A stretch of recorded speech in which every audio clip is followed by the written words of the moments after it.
like it's my own responsibility to get these tools to be able to communicate with you in an effective way. Yes. So we can move through conflict.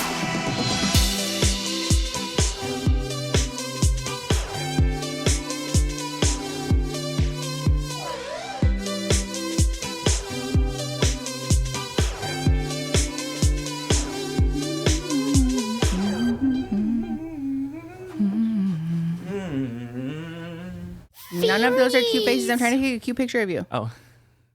All right. Make sure you put it in the middle. All right. I got a question for you. Okay. I got an actual serious question for real. I need to know your answer to this. What's your question? Okay, so sometimes with characters and people in real life, or like actors and stuff, and I'm like, oh, do you think they smell good? Is that a normal thought? I feel like that's not abnormal.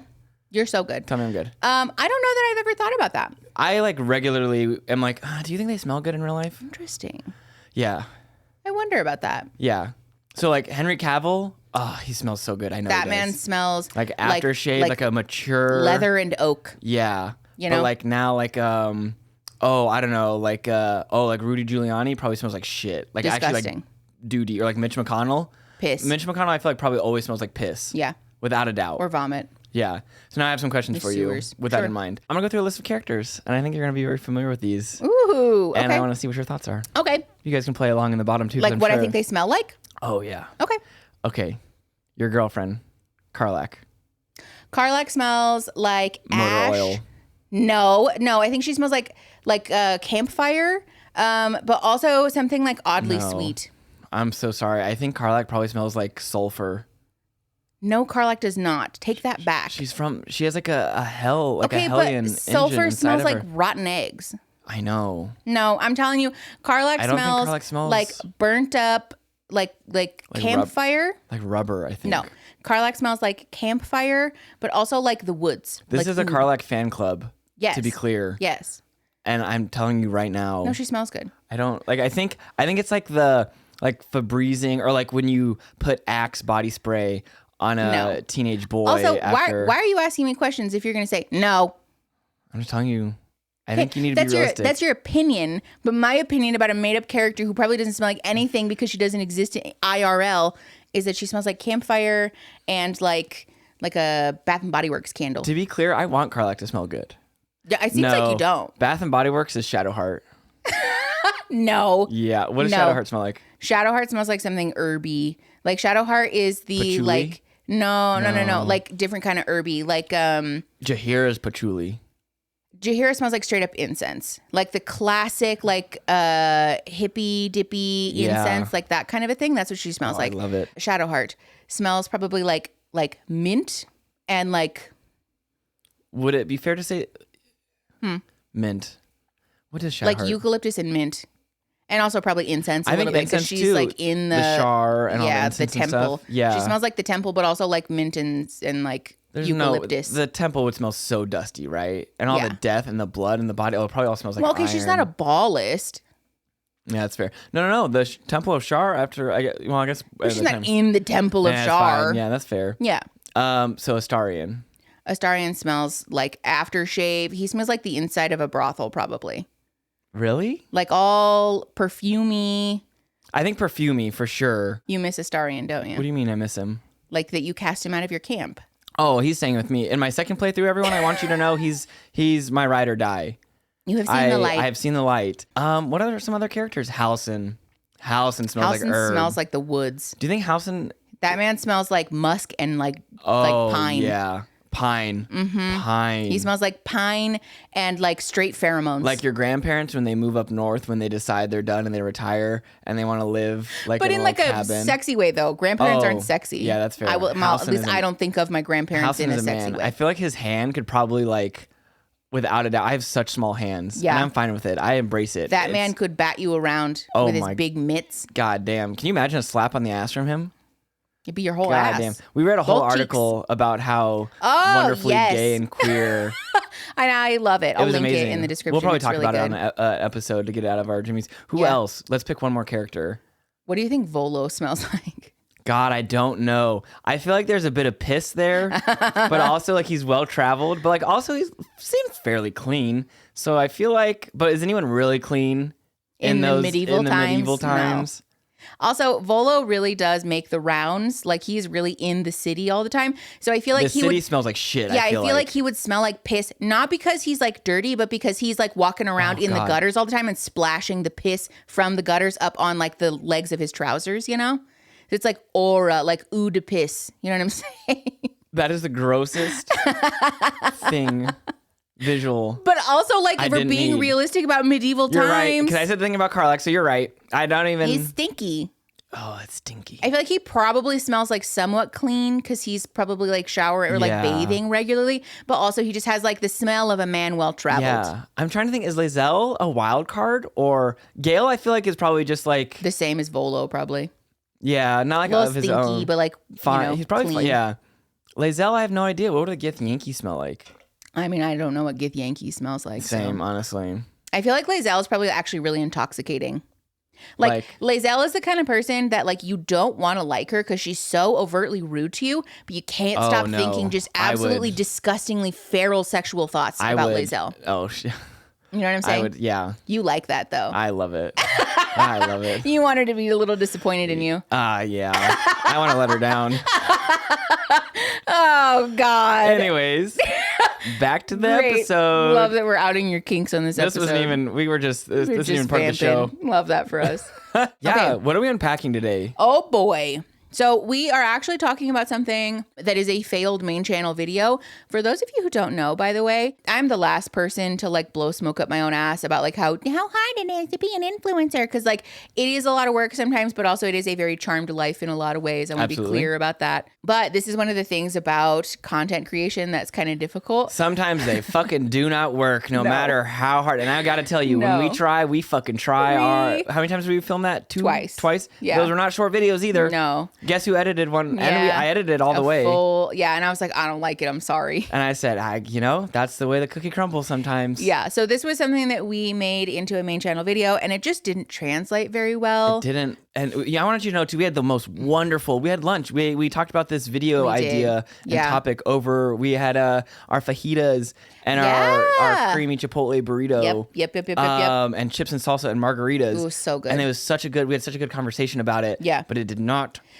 And that was also the like epiphany that I had in watching this video, is that I think it was such a wonderful conversation between you and I, and it was like such an interesting topic because it was a wonderful conversation. And so I was like, why am I trying to distill this down into like just me straight to camera for 35 minutes when we could just have a conversation? We could just do this. Yeah. What are you teaching me about today? What are we talking about? We are talking about male normative alexithymia, which is a whole lot of words to say. It's a big word. The phenomenon of men not knowing what their emotions are. And as a man, I could relate to this, actually. Yeah. I did relate to it. I still do relate to it. Yes. I think it will be an interesting conversation for us to have because I obviously have some of the clinical background about this particular issue. And while I don't want this podcast to be like main channel content in the sense that like, here I am with my outline, I do think there's kind of an interesting dual like expertise here in the sense that like I'm a dude. Well, because you've actually experienced this in your real life.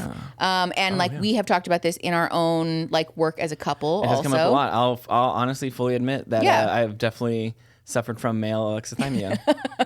I'm recovering. Doctors hate me. Dumb. And I have like some background clinical knowledge about the topic. So I want to talk about it today. When worlds collide. Let's do some basic education here. First and foremost, the term male normative alexithymia, sometimes referred to as normative male alexithymia, same diff. This is a term that originally was developed to talk about the phenomenon of like not knowing what you're feeling in regards to other disorders. So like the two like most common ones. Are you okay? Pumpkin, I had a loogie. This is the problem with us being as enmeshed as we are, is that sometimes when you make certain facial expressions, I'm like, oh, you're signaling me. And like, actually, you're just making a face. I'm just making a face. Yeah. But because you did this. And so I was like, oh, is there something on my face? No, that's fair. Honestly, I do be doing, or if I do this, if I do one of these. Or yes, then I'm like, oh, there's something wrong with my hair. Yeah. See, now I'm like, hold on. No, your hair's perfect.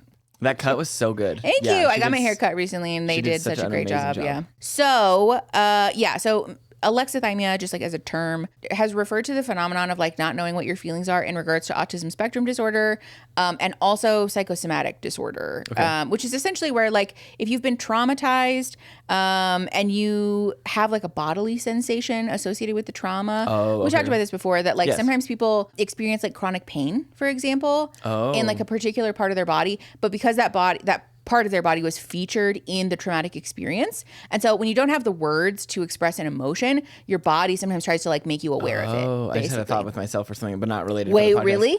Well, I'm wondering with my tum-tums. Yeah. Did you already know that? Yes. Okay. I've tried to talk to you about that. When my anxiety gets real bad, my tummy gets weird. Which also, for what it's worth, is very common. That's like very much a thing. I love being basic. Anxiety tummy is like such a thing. Yeah.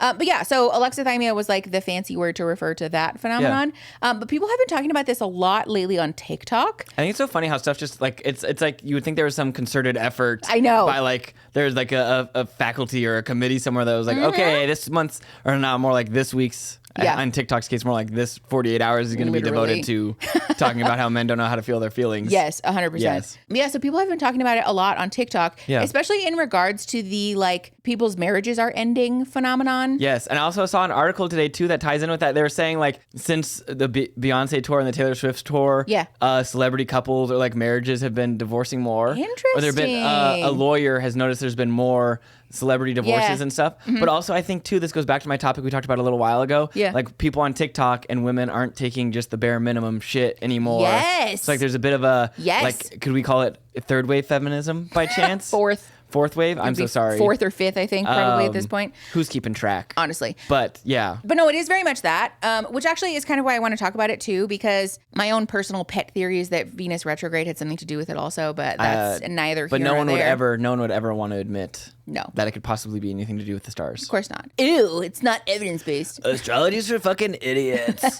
But I think it's interesting, though, that as we've seen TikTok become this platform where people are able to, like, speak more effectively to and, like, for their own community. Oh, it's so specific. Yeah, the specific audience. Yeah, it's not just going out and, like... The way that the algorithm is so specific. Oh, my God. It sort of, like, accidentally forms these, like, very niche...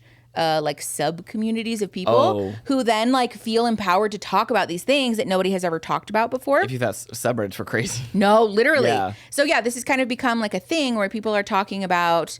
There was a TikTok that was made by one particular creator. I won't play it because it's really long. It is kind of long, but she does do a great job of explaining. Yeah. But she basically talks about how like a lot of people's marriages are ending because of male normative alexithymia. Yeah. And essentially like the mental load of having to know what your partner's emotions are, your male partner's emotions are, recognize what's going on with them, and like move to sort of like respond to that, but then also the mental and emotional load of having to help your partner become aware that they're having emotions, process those emotions, deal with those emotions, and then resolve those emotions is like exhausting. Absolutely. So this is a thing that a lot of people are just like ending up getting divorces over because they're like basically sick and tired of like, I'm not doing this, right? Yeah.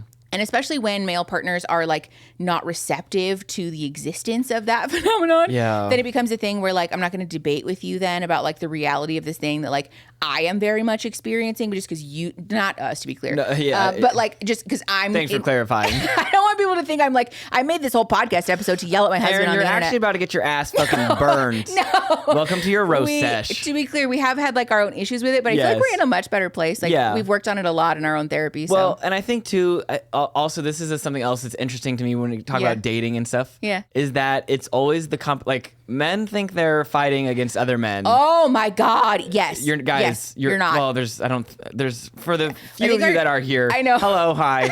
If you are dating and you do feel that way, I promise you're not dating other men. You're dating women feeling comfortable or like not having to do the emotional labor of being in a relationship with a straight cis het man. You're basically, I just doubled that, but it was you're not competing with other men. You're competing with the peace that existing in solitude can provide women who are, especially like heterosexual women. Yeah.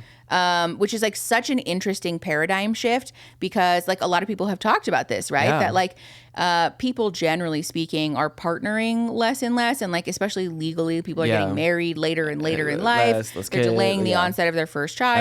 et cetera, which also has its own like economical factors, right? Like, also, if motherfuckers want us to have kids, make shit cheaper. Literally, we can't afford to live. Fucking so why would people want to have kids? But that's like another factor, right? Is that like people are gaining this ability to speak openly in community about this phenomenon that has existed for decades. Also, right? It's like that thing when people are like, oh, well, back in our day, no one cared about feelings or no one went to therapy. It's like, just because you motherfuckers weren't just, you didn't have the resources. You weren't talking about it. You didn't know. You can't know something that you don't know. Exactly. But like when someone's like, hey, is this happening to you too? Uh-huh. And it's like, wait, you too? Uh-huh. Like, this is happening to everybody? Yeah. Like, maybe it's not we just, should do something. It's not just me. Yes. No wonder fundamentalism is dying. No, literally. Well, and also too, I think there's a lot of value in that, in being able to say like, not only is this not just a me thing, it's happening to other people and they feel the same way about it that I do, right? I'm not being dramatic. I'm not being ungrateful. Over the top or crazy. Yes, exactly. Crazy. Oh my God. I wonder if you could see that. Was that a burp? No. I spit a bunch of. Oh, really? Yeah. I mean, I saw you like recoil, but I didn't see but like the crazy, like the stereotypical, like, oh, crazy woman, old ball and chain. Like, like, that like everybody else also feels really irritated by the way that this is affecting their lives. And also they're just like not willing to put up with it anymore. Oh, right? yeah. A lot of the language that understandably. A lot of the language that folks use on TikTok too is talking about like, I don't want to be essentially like a single mother to like my own kids plus my husband. We joke about that all the time. I mean, it's actually a really sad thing, but like we do really be joking about that. Yeah, because it is very much a dynamic that exists. Like, you know, for what it's worth, like clinically speaking, we do this a lot as people where like we look to our partners to help reparent the wounds that we had in childhood, right? Don't we have that conversation in couples therapy? Yes. And so especially for, you know, in this like this like stereotypical dynamic of like cis het man and cis het woman, there's this desire to be caretaken for the female partner to like be my mommy. Take care of me and let me sort of be like a baby. Thankfully I had daddy issues, so you're just my daddy. That's true. Yeah. That's a joke, to be clear. I'm kidding. Just because you called me daddy is a joke. That's exactly, it was a callback. It was a throwback to that. But I don't want people to think you're actually calling me daddy in our real life to like reparent your daddy issues, because that's a joke. I really cannot use the term daddy or mommy. I know. Like, it's been so like. I know. It's like those are not like just regular neutral terms anymore. No, we're just joking though, to be clear. No, yeah. But yeah, so I think there really is this dynamic that exists of like, I want you to be my mommy essentially and like take care of me, right? Yes. Except that we're not saying that out loud. Nobody has explicitly agreed to this arrangement. And so women find themselves in this predicament of like, why won't you fucking be a grown up? Why won't you fucking take care of the stuff that like I need you to take care of, right? Yeah.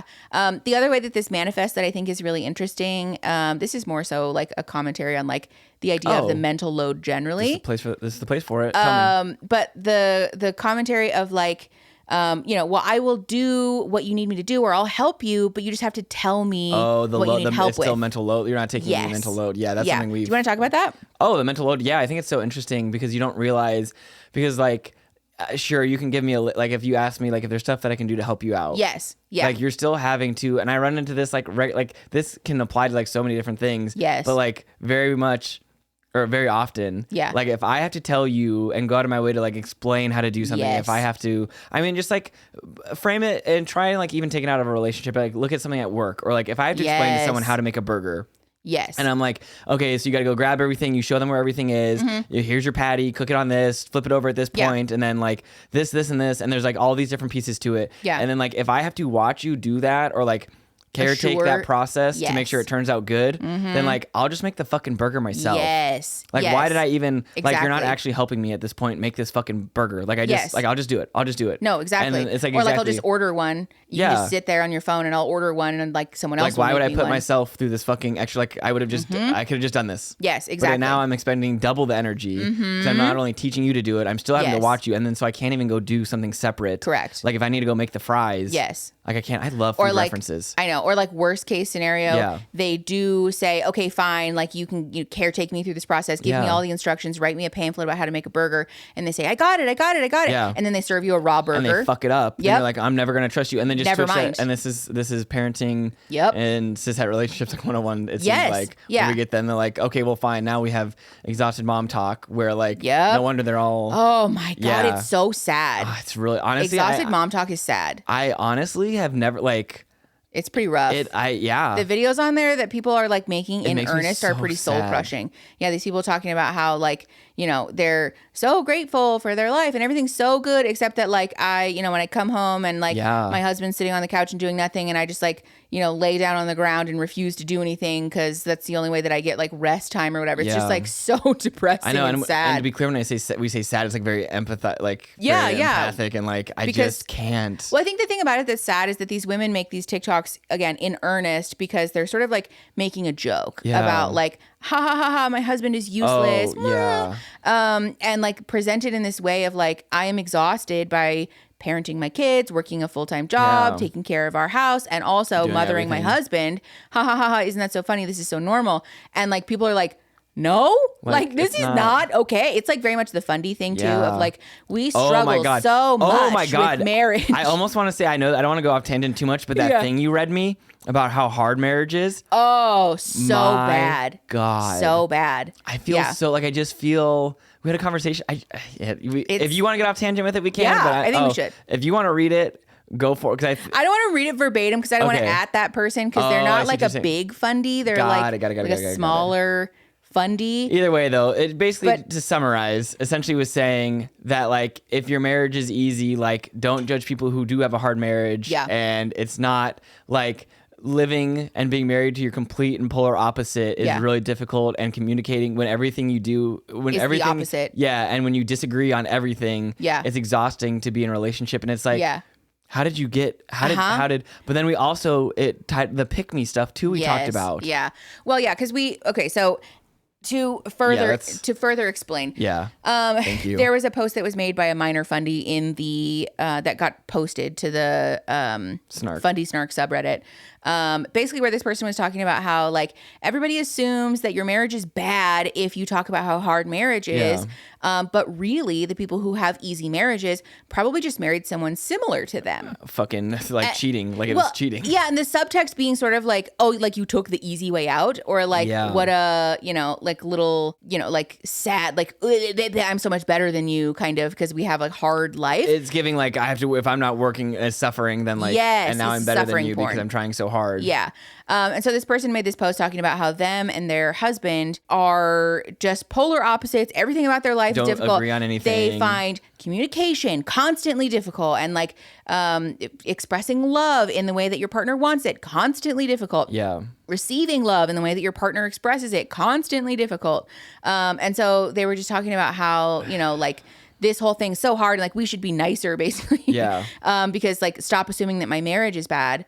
And you and I were talking about how sad it is that like essentially this boils down to an incompatibility, right? I mean, like I don't see how else, because also my question is then like, was it like this before you guys got married? Probably. Or like, you know what I'm saying? Like how? But also, again, this is like the Fundy pipeline thing of like, first of all, just like find a person, and like, especially in this like pick me environment where men are seen as superior, like, oh, aren't you just so lucky that a man likes you at all? Yeah, you got to be married. And so don't ask too many questions. Don't make too many demands. You might like ruin this whole thing. Yeah, you got to get to the finish line of like, you know, conning this so high valuable man into marrying you. But also because in this Fundy environment, women are dehumanized and devalued to such a high degree that like I don't know that a lot of them really have the opportunity to develop their own identity or like personhood at all before they get married. I feel like there's no way, right? Especially if they're pushing it to happen so early. Yes. But then like it's like, oh, surprise Pikachu face then when you're miserable, when you do decide to start finally finding kind of like yourself. Well, and I think a lot of it too is because like they view marriage and parenthood as these like, you know, penultimate goals.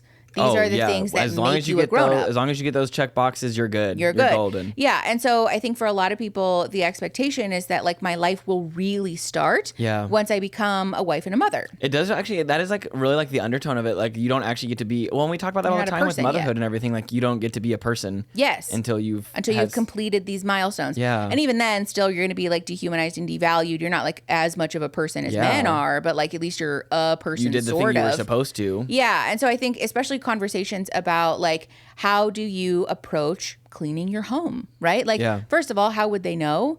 because they don't live independently. They don't really have the opportunity to develop their own routine of like caring for and doing for themselves, right? Especially the men don't ever take care of themselves. My impression is you go from basically like living at home to living with your spouse. Yeah. And so like, you know, for most people who do the kind of like more common thing of like slowly dating and courting and then moving in learning and like and getting to know each other. Yeah. Where like you learn to mesh your ways of being because you have your own way of being. And you're also ascertaining at the time that you're choosing a partner, does this person match with the way that I am intrinsically? But fundamentalist women are sort of taught that like your personhood is to mesh yourself around a man. Like you're not really meant to have a personhood. It's not about ascertaining whether your intrinsic selves match. It's about finding a man who's willing to marry you and then like meshing yourself into his life, right? Yeah. But obviously that creates conflicts because while men in this culture love to say, I'm the authority, I'm the head of household, also really what's happening is that the women and the wives and the mothers are doing the cleaning, they're doing the cooking, they're doing the scheduling, they're doing the maintaining, they're doing the child rearing. They're also simultaneously mothering their partners. They're carrying all of this mental load. So like really women are the ones who keep this train moving. Right? As a man, like we would disintegrate. Yes. We would simply, especially in like fundy culture. You know? But then like that creates problems, I think, because really what's happening is that women are doing everything, but the men still want to be like, but do it my way. And like taking credit for it. Literally, honestly. Why? Like you're not even here. You don't help me with the child rearing. So what the fuck do you care? Because also the like old adage of like the breadwinning and shit and all that bullshit. Like it's very much like, well, I brought the money home, so like now you do everything else.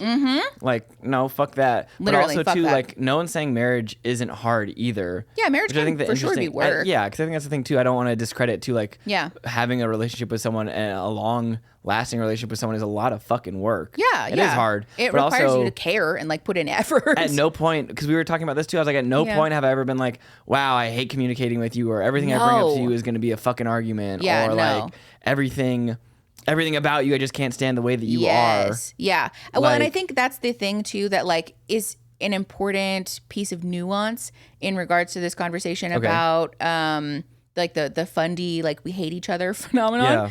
It's not that relationships and like marriage isn't work or isn't hard sometimes. Very much. But the thing that's hard is that like outside circumstances cause us to be like in a moment of crisis, right? And so like we have to figure out how to work through that together, right? Oh yeah. Or like yes. You know, if I have hurt feelings and I deal with that in a way that's like reflective of my own childhood trauma that you don't understand. The issue is that like we as people need to figure out like, first of all, how do I be responsible for my own shit, right? Like I need to make that conscious so that I can communicate it to you. But then also like, how do we communicate about that, right? Like, can I effectively teach you about my own shit in a way that you understand, right? It's not that it's difficult. Being open to receiving that information too is also a big deal. Well, like being brave enough to share vulnerable stuff, right? Like the hard part of it is not like I hate your guts or like the difficulty is like in our intrinsic personhoods. I thought that'd be like the bear, like the bear barrier. The difficulty is in like the more nuanced and complex functions of like successfully navigating intimate partnership. You know, like that's important nuance in this conversation because the fundy representation is that like marriage is difficult because you guys fucking hate each other basically, which is like so not. I know that helpful. TikTok really riled. I know. Yeah, it's pretty sad. But anyways, I guess that is kind of a tangent. But it is still somewhat relevant though. No, I think it is too because it ties into exactly what we were talking about. Yes. Especially in like the fundy realm of things. There is this, and we've talked about this on the channel before, that the single most effective con that cishet men have ever pulled off is successfully labeling anger as like not a real emotion. Oh my God. Go on. Yeah, continue. as like, if I'm angry, that's like a masculine emotion to have. And so therefore it's not this like touchy-feely girly bullshit. It's like, it's fine. Yeah. I'm gonna go hit some shit. Yeah, exactly. Like as if that's not having feelings, but also just not. You're just not dealing with them. But I think especially in that culture, this does very much turn into like, not only am I refusing to acknowledge my own emotions, but I'm also refusing to acknowledge the consequences of them, which is also why people are choosing to divorce these shitty partners. Cause like it is a lot of work, you know? Like it's exhausting trying to explain to someone like, yes, honey, you are in fact experiencing emotions, you know? Except I guess fundamentalists don't divorce each other because that's not allowed. Huh? I mean, that's a whole separate. Yeah, that's a whole separate podcast, huh? Anyways, I sort of rabbit trailed us, but I am curious if you want to talk a little bit about like your own experience with male normative alexithymia, because like obviously this is not a thing that I've experienced ever. Totally. I do actually have a vivid memory from couples therapy. When we first started, I remember saying to you, like, are you not just like flooded with emotion? Are you not just like fucking drowning in your feelings anytime we have a conflict? And you were like, no. I feel like a little research subject, or like I should be in a little glass jar. Just like you're our tadpole for today. Yeah. No, I mean, like, I think growing up and stuff too, especially in my family dynamic, was very much like the absence of emotions mean like everything is running smooth. You know? Oh, that's interesting. Yeah. You know what I'm saying? Yeah. So for you, it wasn't necessarily like the like aggro, hetero, like you're a sissy if you have emotions. No. So much as it was like any emotion means that there's conflict. Kinda, and yeah. we don't want conflict. Yeah, like all big feelings must mean something is bad. So just like smush it Yeah, down. so just kind of be as neutral and like even like keel, vanilla, as, like milk toast as possible. Yeah, like no flavor. Yeah. And so obviously then growing up with you and like living together, you are quite the opposite. Emotive person. Yeah. And so I just kind of, I think for a while they're a big source of our kind of, like predicament. Yeah. Yeah. Was or that like conflict. you are using so many emotions and like, oh, there must be something wrong with you or something wrong with me. Oh, yeah. Or like, I must be doing something wrong because I'm causing you to have big feelings. Yeah. And like, that's not how that works. No, of course not. You're just like reacting to the stimuli. Yes. Or like reacting to me. Yes. Yeah, or just like existing, honestly. Yeah, absolutely. Yeah, as humans. And so I think, especially after like really going to therapy for real, I think the biggest issue, honestly, and I think too, I don't know if it's because, no, I wouldn't generalize this for like all men, but at least for me, like the ability to describe something or have a name. Like putting like stuff in for boxes. Emotions, you mean? For boxes. Yeah. Oh, absolutely. Like having, like I know I'm pretty sure there's literally an emotion wheel right here next to me. It's left over from my therapy office. I know. But like honestly though, like I didn't, like the thing we run into a lot is when you're like, what are you feeling? And you'll give me like 15 synonyms for the same thing. Yeah. And I'm like, well, none of those. And like you say one, I'm like, oh, okay. Like that feels that right. One. Yeah. Oh, okay. So I think, the like downloading and unpacking within like internally. Yeah. Like when you're having feelings about stuff. And it's like, for me, it was very much like the black, white, or like gray. Mm-hmm. There were no other colors. Like everything was like a little grayscale. Oh, got it. Yeah. So like it's either you're mad, you're happy, or like what, sad probably. Yeah. Yeah. Like you got like. There's like 3 choices here. You got 3 moves. Interesting. Yeah. Yeah. And so I think that for me, like learning like there can be color. And nuance, like not every emotion has to be so severe. Yeah. And I think so, at least for me, like that was a lot of the hang up. Yeah. Was like, if you do something that bothers me, like I can be irritated with you, but I don't have to be mad at you.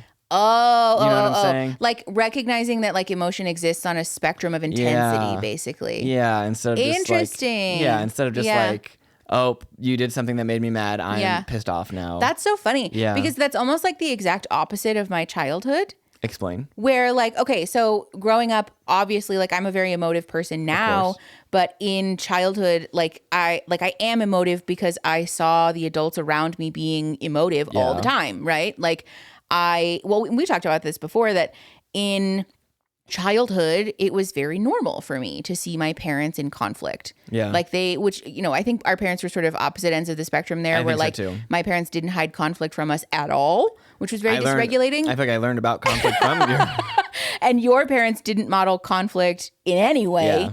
I was like, your parents fight so much, and you're like, your parents don't fight at all. Yeah. And I was like, honestly, yours is more unnerving to me than mine. Oh yeah. Well, that's what I was. I remember this. That's what I was going to say too. Is like that I think, notes. I learned very early that not only do emotions constantly exist, but also that it's critical for you to discern what intensity those emotions are existing at in the moment, because it was almost like a thermometer, right? Yes. That like because I am the way that I am because I grew up in an environment where it was like important for me to be aware of the emotions of those around me. Like a meter. Yeah, it was like a survival instinct, right? Yeah. And so it was almost like if things are like good, obviously, that's great, right? If things are a little bit irritated, that's fine. It's okay. If we get into this like medium territory, we're getting hot. Then it's my job to start doing some soothing, to start doing some situating. How can we bring this temperature back down? Control. Yeah. And then when things obviously reach this boiling point, it's like, DEFCON 1, like you need to fucking fix it.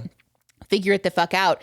But I think also this is why it's so disarming for you when I'm like, oh, are you anxious right now? And you're like, no. And I'm like, I can feel it though. Anything to not admit it. Anything to not admit it. Well, and like the truth is that sometimes like you might be like very, very surface or like on a deep underlying level. Maybe there's like a very small amount of anxiety for you about one particular thing. And I'm like, my like nervous system feelers are like, boop, boop, boop, boop, boop. Like I can feel it. Well, that's the thing too. I can't tell if that's the enmeshment talking or if that's probably that the therapist in you talking, which I think we run into because I don't know if everyone's like, but I'm like, I'm pretty sure I'm hiding this pretty good.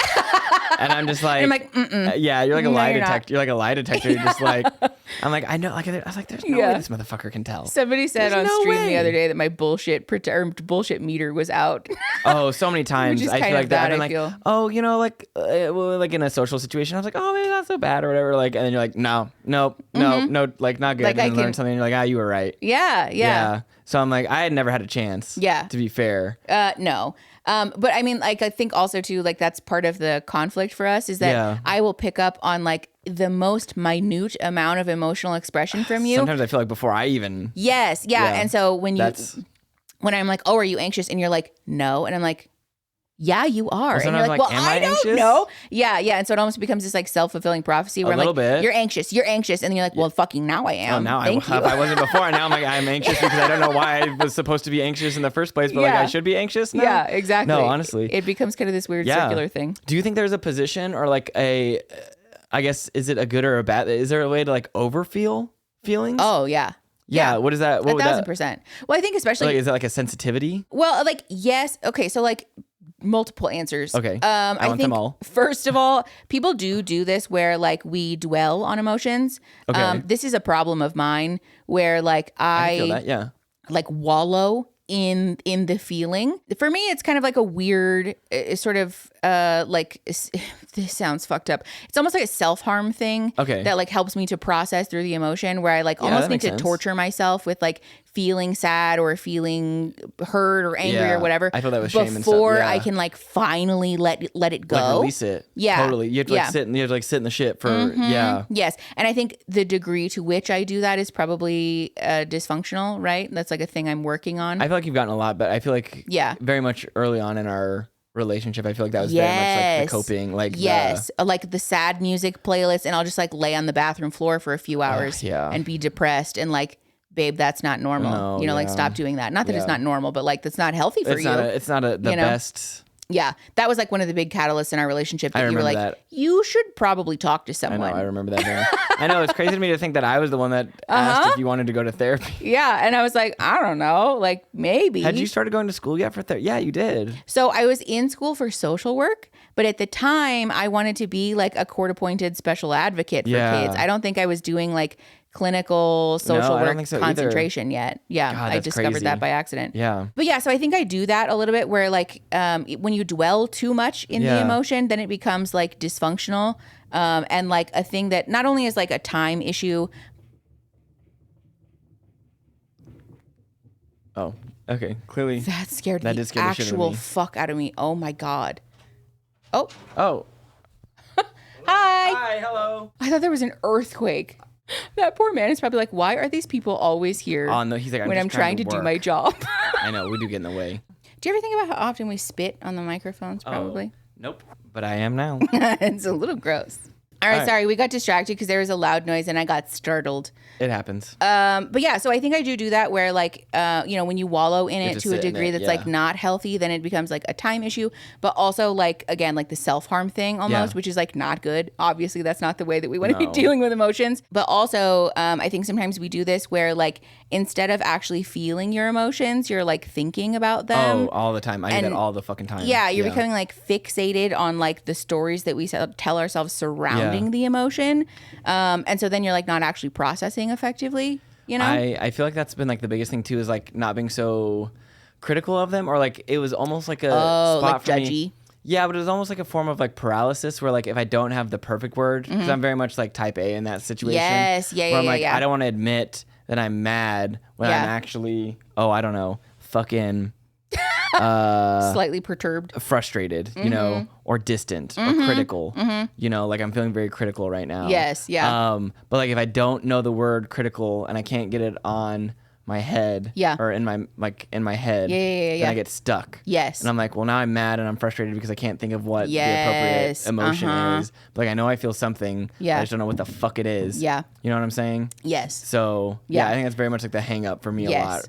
Yeah. I feel like this also happens too because in conflict, you and I are like opposites again in this regard, where like I process most effectively verbally, like out loud. Okay. Right? I do have this like very deep internal sense of emotions. Yeah, but I find it most easy to let go of them if I like say it out loud. Oh, definitely. Which I think is also like directly related to how long I've been in therapy. I mean, it has to be, right? Yeah. But for you, in order to effectively verbally process something, you need to have the language for it first. Yeah. Which also kind of gets at like the I don't know, like core of the issue with male normative alexithymia is that I think there is very much a breakdown in the way that like, you know, in a binary sense, obviously sex and gender is not a binary. Yeah. But in a binary sense, women are raised and socialized and educated we talk with about this like all the time. A huge depth of knowledge and complexity about emotions. Yeah. And like men are very much not. It is kind of the thing where like you have three options, right? Yeah. You can be angry, you can be sad, or you can be like happy. Like pick that's one. it. No, yeah. it's the men from women are from Venus, men are from Mars. Yes, except that book is terrible. Actually, did you know that? No, what's wrong with it? Oh, is it's it awful. Yeah, well, that too. That was a book that like, was recommended to us a lot in the early days of our marriage. Like no, not even when we were in high school. When we were kids, actually. I read some of that when I was in high school. Yeah. As an adult now, I've like never looking through it as a clinician. Oh, it's terrible. Oh my God, really? It's awful fucking advice. Yeah. I'm like, we should talk about that. We should talk about that. Honestly. I had no idea. Oh, it's so bad. You've read it again as an adult? Not like fully, but I've like looked into it more. Oh, wow, really? Yeah, it's interesting to like look back on like how teenage me was being fucking gaslit into thinking that I was like a fucking alien. There's something so wrong with me. Oh my God. Really? Well, and also too because it's predicated on the premise that like men and women are inherently different, and like when reality, actually the truth is that like human beings, generally speaking, are like a product of their experiences, their environment, yes, their society that they live in, correct, their culture, yes, their family, their learnings, yes, and so like it's entirely possible for people, regardless of their genitals, their gender, their sexual assignment at birth, to experience, you know, like similar abilities in terms of emotional expression and like, you know, whatever.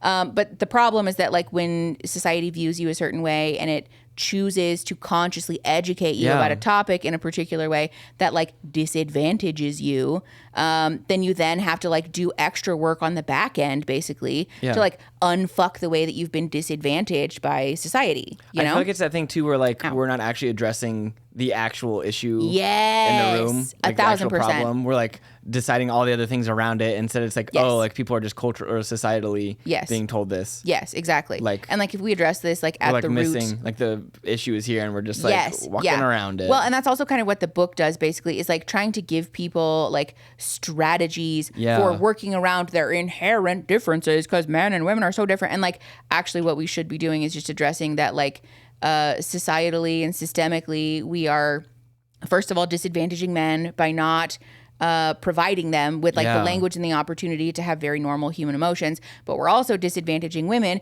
by teaching them that it's their fucking job to teach men about the things that they should have just been taught alongside women in childhood in the first place. You have to continue to mother for the rest of your life, basically, regardless of whether you have a child or not. Exactly. Like, no, it's literally that. We're like, we're treating the symptom instead of the root cause, like which you were saying. Back to the dating thing, like, oh God, this is exactly what I'm talking about. When like, it's the choice between like, not between other men, but like being in a relationship or like the lack of, and if that brings more joy.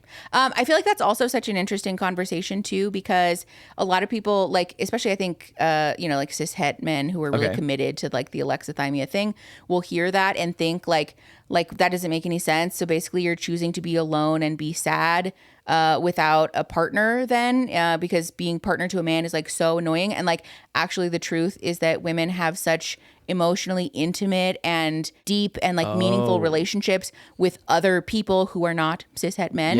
That like really there's not like as much of a hole in their lives as there is for cishet men. Like when you find when you say the opposite, the opposite is like not true as like in solidarity. Yes. I mean, because it's like it can be very lonely. Yes. Being single and like not having a long-term partner. Yeah. But for people who have that ability to speak openly about their emotions and develop emotional intimacy with others, like having a platonic soulmate serves a lot of the same purpose of like a long-term partnership in a lot of regards. One of the other things, I got distracted, but one of the other things I wanted to talk about, I had on my little notey notes for today, is something that I mentioned in the original video about how therapists get this question a lot of like, can you predict whether a couple will like make it, you know? Especially because like the Gottmans have sort of made themselves these like authority figures in this regard. The four horsemen thing.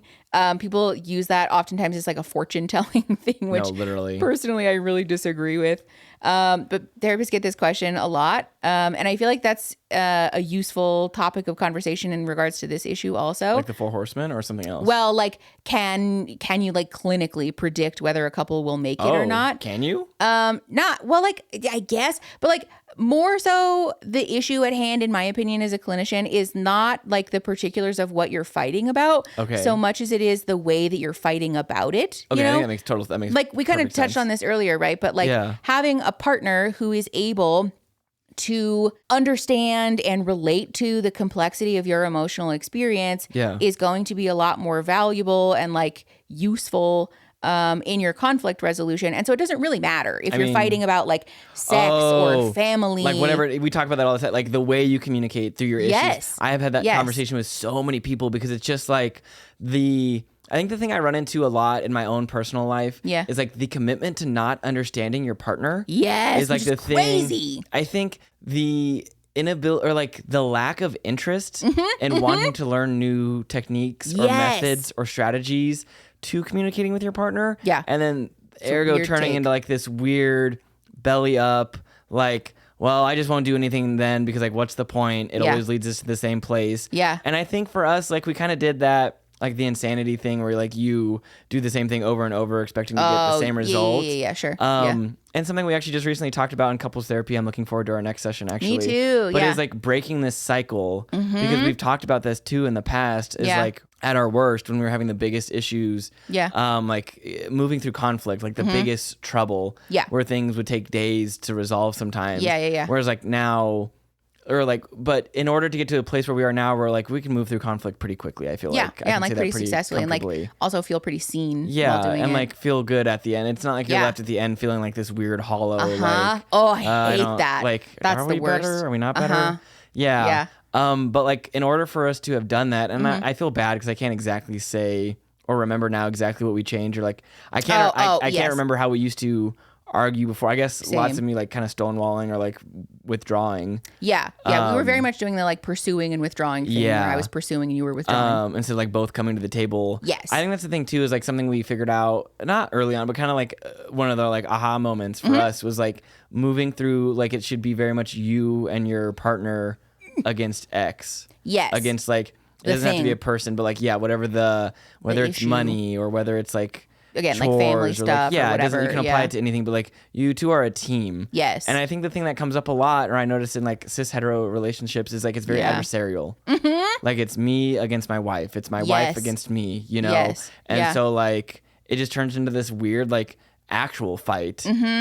Where like, you know, like you're not working together towards a common goal. You're looking to either like get a win or like get your way. Well, and it is kind of that thing too where I think the problem with this like male normative alexithymia going unaddressed is that it is this thing of like, well, that's just the way that I am, right? Like very much this commitment. Me not being able to know that I have emotions or express them to you. It's just the way that I am. How come you can't accept that? Why is that not good enough for you? Literally. And so that's when it turns into like, I hear what you're saying, that's where it turns into this like you versus me thing. Cause it's almost like saying, I am committed to being this helpless person who's actively hurting you by refusing to work on it. And so like, why won't you just do this thing that requires you to like abandon yourself and your boundaries, right? And sell like, yourself short, cut a little bit off. Fuck that. That fucking sucks so much, you know? And like, I think that also kind of gets to the core of the issue of like why people are choosing to end their marriages, because I talked about this in the original outline, but like at a certain point it becomes a boundaries issue, right? Where like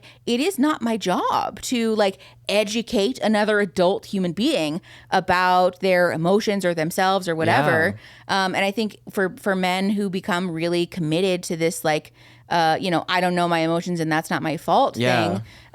It's this like, you know, I want things to continue the way that they've continued or the way that they've been in the past. It's easy for me. Like this arrangement is good because I'm reaping most of the benefits. Yes, it's exactly. the time thing we've talked about. I have to do like very little actual effort here and you just figure it out for me essentially. And so like, why won't you just keep doing this, right? And like for like on the other side of this encounter, like you can't control what your partner is doing. If they're committed to being a shit and like digging their heels in, then like you can't force them to change. You can't force them to be better. So sometimes the only choice that we can make then is like remove yourself from the equation, right? Yeah.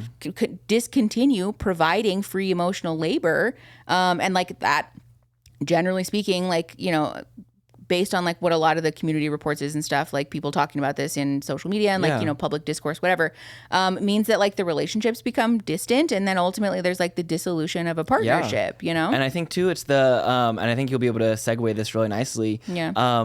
But it's the lack of responsibility. Like it's the like, society has not given me these tools to work on this. And so like, that's just the way it is. But like, at what point does it, I mean, of course we know at what point it becomes, but it is personal responsibility to move past. And like, I think for us, one of the conversations was, I felt really, I had a lot of guilt and shame because I wasn't able to communicate with you because you're, I mean, you obviously you went to school to be a therapist, but like also you've been in therapy for years yourself. You got kind of the raw deal on that end. I won't and so like we talk about this all the time, or it was like if you like a graph, you know, like you're up here, like you got your college degree and like I'm still in elementary school. And it shouldn't be like you are coming back down to elementary school. Like I need to come up to you and I need to graduate and I need to, like, it's my own responsibility to get these tools to be able to communicate with you in an effective way so we can move through conflict. But like that was my responsibility to work through. Like I was not given those tools either. Which was not your fault. No. Right? But like at some point, like I can't just bank on, or I can't just continue to like sort of lay back and like assume that you will just continue to fix it. And I think the thing that I always is because the responsibility shouldn't be on the partner who's already doing the most. Who's like doing the work. But I just can't imagine like having someone express themselves to you and being like, because I will say through all the faults and foibles and the things that we've had to address in our relationship, at times they've been difficult and I've been defensive, but like I've never been like, oh, Mickey's bringing up this thing, like I don't give a fuck, like deal with that shit on your own. Like no, oh my god, I can't imagine. So I guess I just don't understand this like weird. It's like back to the thing with Uche. Like, are you aware? Are you aware you're doing this to Aaliyah or not? Like, are you aware? Do you recognize what you're doing or no? Can you see the harm that's being caused? Or like, are you aware that this arrangement it does work in your benefit? And you just don't care to change it. Like in your mind, not rocking the boat or addressing anything. Because also that's something that cracks me up with this too. In these, at least from my point of view, in these positions, and at least too, I'll say I've taken a lot of this from like dating shows and stuff. But like the bar or the buy-in that the other partner is asking for is so fucking marginal. So low. It's so embarrassing. And like I think that's the funniest thing to me is like these relationships could really work out really well, honestly, and like not in like a fully actualized way. But like at least as far as dating and reality TV shows are we're like, not signing off on reality TV being a good way to date, but like you I get could what you're very saying. easily like without cutting off very much of yourself, especially like from the man, from like the male, the cis het point, like men's perspective. Like the buy in there is like really not that much energy or effort. Like most of the time, most of these the opposing partner who's like asking for more like would like very bare Nominal minimum. And I effort. talk about this all the time. It's Yes. almost annoying to watch. It's like you motherfuckers are just doing like you just got to do the least. Do the least. Like you don't have to try that hard. This person's not asking you to do the most like incredibly difficult work. They're not just asking you to do deep trauma. Like go to what's the EMDR. Or like go through intensive therapy multiple times a week. They like literally just want to know how you feel. Learn how to like address some emotions. Yes. You know. Yeah. No, 1,000%. It's not a lot. Yeah. No, I feel like especially too because that kind of stuff gets platformed as like normal. Ugh. That also like contributes to this issue, and it's so fucking irritating to me to see people like resonate with this like helplessness, this like learned helplessness thing of like, well, it's not his fault that he doesn't know how to do that. No. And like you're right. Yeah. Yes, it's not his fault. And also, literally. Like, the question becomes then, okay, so it's not your fault, right? It's okay for this to be an issue that you need to work on. That's very human. That's not shameful. And in order for this partnership to be successful, you can do one of two things. You can lean on your partner and essentially ask them to cut off little pieces of themselves to keep this partnership running to their detriment. Or you can do the kind and loving thing, which is acknowledging that you have stuff to learn and like work through it in some form or fashion, right? And it doesn't take a lot of, that's the thing too, it doesn't take a lot of therapy. I feel like most therapists are pretty competent. Fair amount, yeah, but like a doable amount. It's not like years worth of work. Yes, it's not like we're talking about someone needing to process and unlearn like a lifetime's worth of complex trauma. Of course that would be helpful. Well, yeah, obviously that's ideal. But like generally, like for most it's surface like level work. Yeah, I feel like communication, and I think that's the other thing too. I don't know if you can attest to this or not, but like most relationships probably don't die from a single action or like obviously like cheating and breaches of trust and like things like that, but most of the time it's the paper cut thing we talk about. Well, and at least that's my impression. The thing that's funny too about this arrangement in particular, like as a clinician who's sort of been on the receiving end of this, like I usually am the clinician for the female partner in this equation is what I'm saying. The funny thing is that first of all, it is very much the paper cut thing where like when the female partner puts their foot down to say like, we're not doing this anymore, right?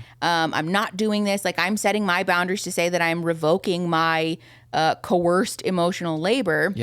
The male partner then, and again, we're using binary terms here for the sake of simplicity. Rarely, if ever, this can happen in any relationship, of course. Yes. But the male partner's accusation is that you've changed.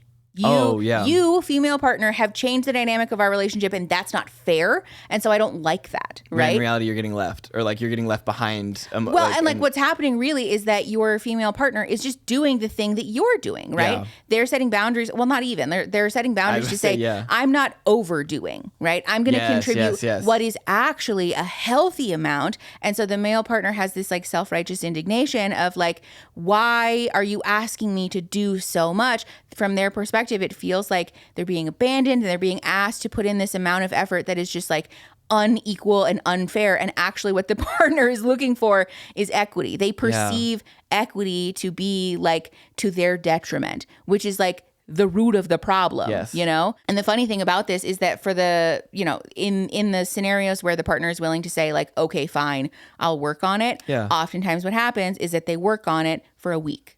They make some amount of progress for like a week and then they give up. And then this is, again, the paper cut thing of like you sort of keep your partner, you like breadcrumb this partner by saying like, I hear you for sure. I'm going to work on it. And then things gradually over time, over the course of like a week or 2 weeks, go back to the way that they were. And it is the saddest, most soul crushing, heart wrenching thing to see these people be locked in this cycle of like wanting to believe that their partner is capable and also giving them knowing that their partner is capable, but over time just choosing to not do it because it's the more convenient option to like choose to not care, essentially. And I will say that's definitely the one thing too, that like therapy, I feel like it just helps hold you kind of accountable. It helps keep you, because if you got to go explain yourself, at least for me, like I'm like I want to be a good boy, obviously. I want to be told I'm good. Want to get the A+. But also too, you have to get it from that intrinsic spot too, because you can't rely on someone else too, because I feel like too, we talk about this all the time, or like you've taught me, like change happens so slowly, or what, like when you intrinsically want it. Oh yes, yes. Like you can't, like when you're forced, no one likes to be told what to do. No. to do. No. But so like you have to like there's like several pieces of it that I feel like that have to kind of align. Yeah, they have to line up. But also it doesn't take that much work to line them up. Like the ability to line things up is not impossible. Yeah. Well, and the funny thing about that too is that again, like oftentimes when the female partner revokes their like coerced labor, the accusation of like you've changed and like blah blah blah, like you're the reason our marriage is falling apart. I give people the like Jenga tower analogy all the time. It's such a good analogy. It just works. That like if your partner essentially by like choosing to participate in this like male normative alexithymia, like learned helplessness thing, has been pulling blocks out of your Jenga tower over time, over years and years, right? There's like all these missing holes, and you revoking your essentially coerced labor is the thing that makes the tower fall over. It's not actually your fucking fault, right? Like, sure, maybe this choice that you've made was the inciting incident, but all of the instability was caused by somebody fucking else. And like, regardless of whether they choose to own that or not, the objective fact is that there's a bunch of fucking holes in this tower, right? Like, it didn't fall over. No one decision should be the reason that this relationship fell apart. And like, that's the paper cutting thing. You know what I'm saying? Such a perfect way to describe that. Yeah, I feel like that's a nice place to wrap up the episode, I think so too. honestly. I mean, that really brings it all together. I thought we did really good. I'm glad that we talked about this because I feel like this was a much more interesting way to discuss this issue than me just like yamming on about it. I hope you guys enjoyed this. Yeah, I hope this is fun. Also, just one thing you said in the video is like, it's not the responsibility of the femme presenting partner. Or like, I think let's wrap up if you want to just that's a good that's also a good educating thing. The other like takeaway piece here is that especially if you find yourself in this dynamic, I want to discourage people from taking on the responsibility to educate your partner about this, right? Because it's essentially just like shirking the mental load back onto your plate. If you have a partner who struggles with this, it's like very valid to want them to get help. But I want to caution people against being the person who's like uplifting them constantly to like, okay, here we go. I'll get you there. I'll get you there. Because it's the same thing. You're just doing the same thing. It's just now you're still doing the labor. Yes. Well, and it's still fucked up. The scary thing about this too is that can turn into resentment really fast. A, for you for being the person who has to lift up your partner, but B, for your partner to be like, why are you constantly, you know, like it's the thing that you were saying that like lining up the pieces can be difficult, but it's not all that difficult that they can't do it on their own. And so like making some clear boundaries around like your time and emotional labor and all that stuff, like being clear to your partner that like the way that you're behaving is hurting me and is going to put us in a place where I can no longer do this. And like that may very well be the end of our relationship if you're not willing to work on it. Like that disclosure should be enough for someone to have the intrinsic motivation to say like, okay, I'm going to do this imperfectly. It may take me some time. Like I don't really have the skills and like the knowledge. Also, that's something I wanted to say earlier too, is that like with the this thing that you're talking about, even for all of like the difficulty that we've had in like, you know, figuring out our conflict resolution stuff, there was never a time that I felt like I had to like lift you. You know what I'm saying? There was like a patience thing that I think I had to learn because like for me, I think everyone should be good at everything forever because that's my own. Too, but it just doesn't happen. That's my own like very aggressive judgment that I level at myself. And so like there was a patience thing that I had to learn in terms of giving you your space to like work through it in a way that is actually very human. It doesn't happen normal. overnight. Like I would say, it probably is taking me the better part of a year. I would say. Yeah, I think so. But like never in that time did I feel like I had to be like cupping your little butt cheeks to like, here you go. Like, come on, little guy. Like, let me lift you up. You know what I'm saying? Thank you. And so like, I guess that's like a good place to close out the episode that if you making that disclosure to your partner isn't enough for them to have the intrinsic motivation to work on it, then like that's not a you problem. It's not that you're not being clear enough. It's not that you're not trying hard enough. And it's not your job to say like, okay, I'll kitten glove you through this. If you're already to at 100%, how you can't. Like that's not fair. And I especially want to encourage people to like hold firm if somebody's trying to manipulate you or like gaslight you into believing that it is your job, because it's fucking not. Like that's not fucking fair. You know? I think it's just this thing of like rejecting the bare minimum. Yeah, 1,000%. Like you deserve more than that. Everybody deserves more than that. You know? I think so too. Yeah. This was a fun conversation. I'm glad we talked about it. Me too. Thanks for bringing this up. Oh yeah. I mean, I work here. Thank you all for coming and watching. Yeah. I don't really have any recommendations. Me neither. That's okay. Yeah, I think that's fine. Thanks for coming anyways. I hope that you guys enjoyed the conversation. Yes. If you want to support the pod, you can like the video and subscribe on whatever platform you're listening on. Thanks for coming, and we'll see you on the next one. Bye.